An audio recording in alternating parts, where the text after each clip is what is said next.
Is your cup full today? We're in the middle of a very busy season, one that I know for mamas especially can turn into a lot of stress and anxiety and breakdowns at times. Is your cup full today? We live in a world that sends us all these messages about how to fill our cups. We can do that with all the things: shopping, clothes, the newest clothes, the prettiest house decorations, so that when we post photos on social media, our houses fit in with all the trends.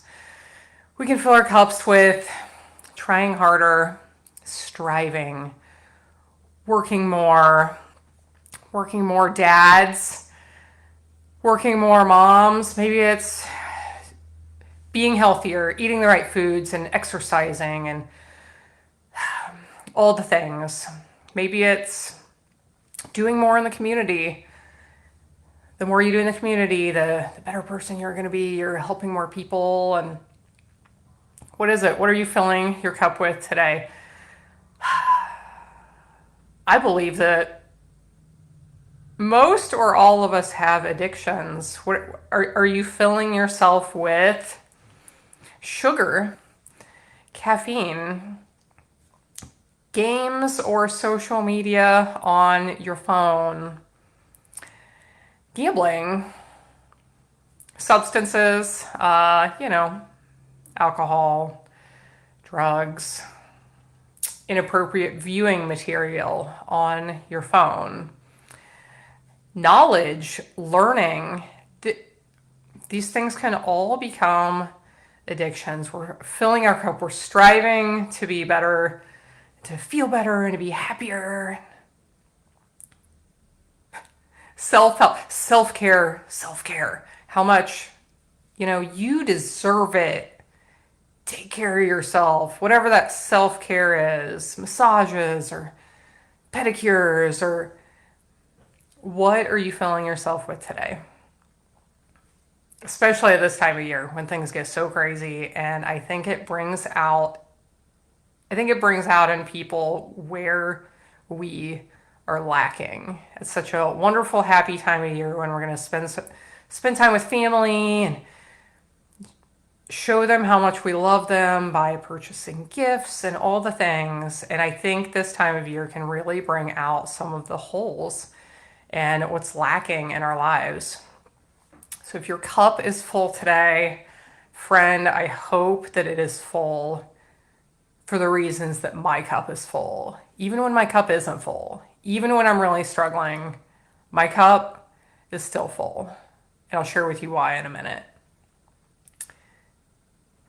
If your cup is full, I hope it's for the right reasons. And if it's not the right reasons, then seems like those things come crashing down at some point.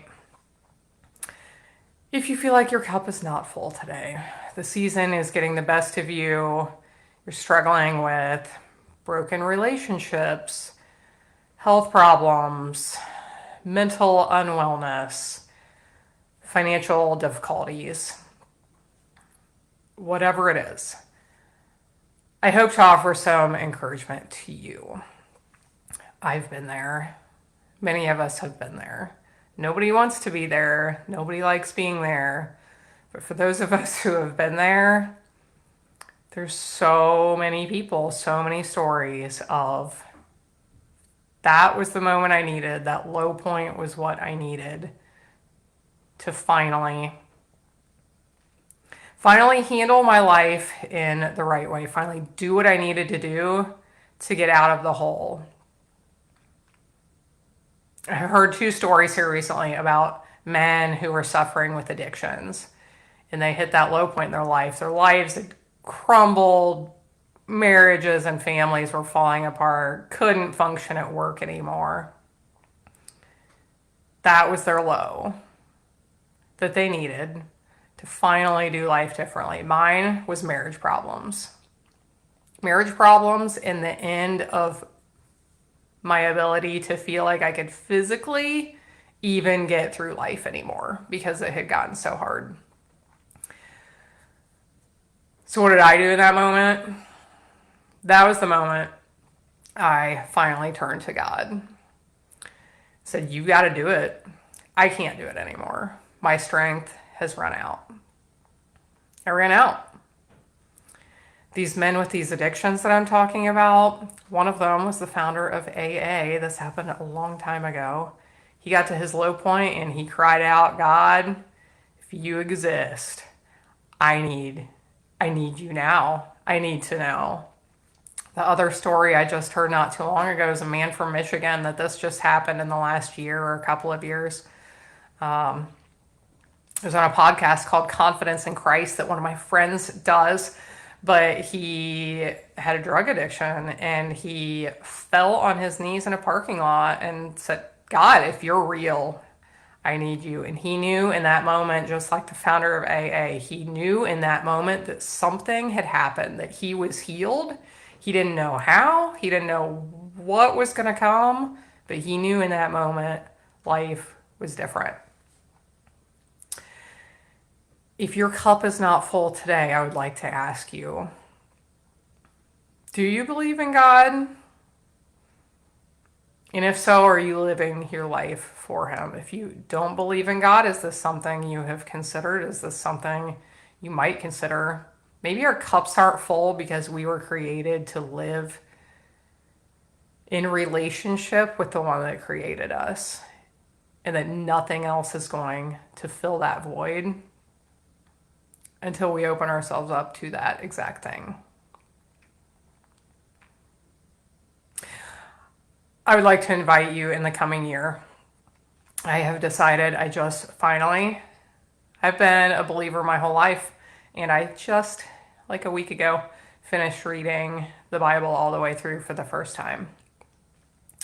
And I want to do it again because I don't remember a lot of it. I want to understand because I know I have learned that is what is going to make the biggest difference for me in this life, regardless of what's going on around me, regardless if I'm having health problems or family problems or whatever else. That is what is going to enable me to respond to the world around me rather than react and rather than let things implode.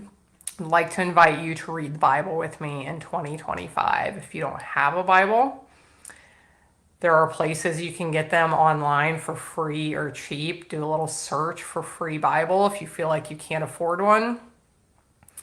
Many of us have them laying on a bookshelf or in a nightstand where we haven't dusted them off for quite a while. Go to your mama or whoever you know wants you to turn there and ask for a copy. She's probably got a few. I never would have thought about buying a Bible in Walmart, but there they were on the shelf the other day when I walked by. So there you go. You'll be there soon. Pick up a copy. I'd like to invite you to read it with me in 2025.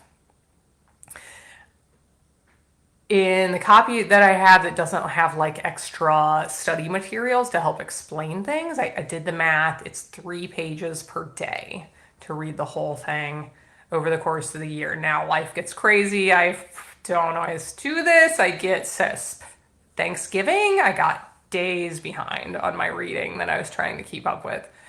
So if that is too much, I'm going to invite you to read a chapter per day. Now, chapter isn't like a chapter in a book. Like sometimes a chapter is 1 page, sometimes a chapter is a couple of pages, sometimes a chapter is not even 1 page. If reading the whole thing this coming year is too much for you, I invite you to read a chapter per day. You can start with a devotional book if that is even too much. I think it's really important that we are in that Bible. And I think devotionals, in a way, have become a crutch for people to think that they're in the Word when they're not in the Word. But a devotional is better than nothing if the other option is nothing. Join me, friends. Let's make our lives better by realizing that we can't make our lives better. And that when we give over the power, we start living in a relationship with the one that created us, that is when our lives really become better.